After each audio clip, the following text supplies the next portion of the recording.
munting balita. Mula sa banal na kasulatan, ayon sa ikalawang Timoteo. Kabanata 4, mga talata 1 hanggang 5. Makinig kayong lahat. Inuutusan kita sa ngalan ng Diyos at ni Kristo Jesus, na ahatol sa mga buhay at mga patay, alang-alang sa kanyang pagparito at paghahari.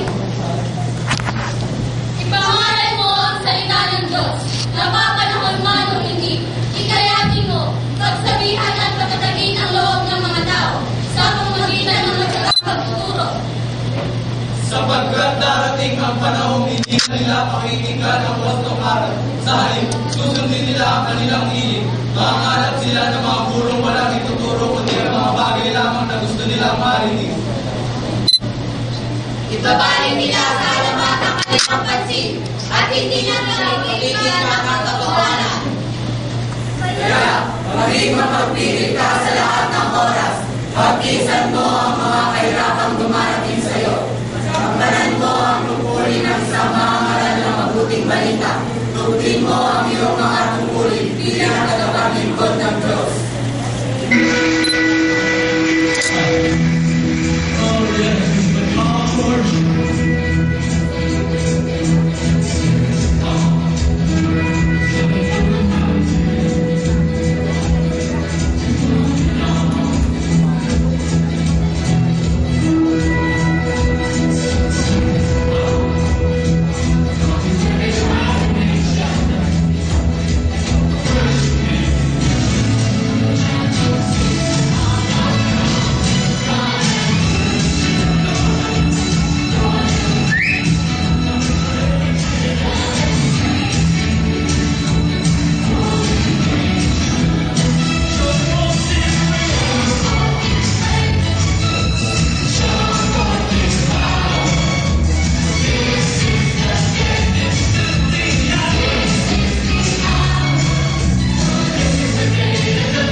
Mari ko natin palakpakan ang Panginoon.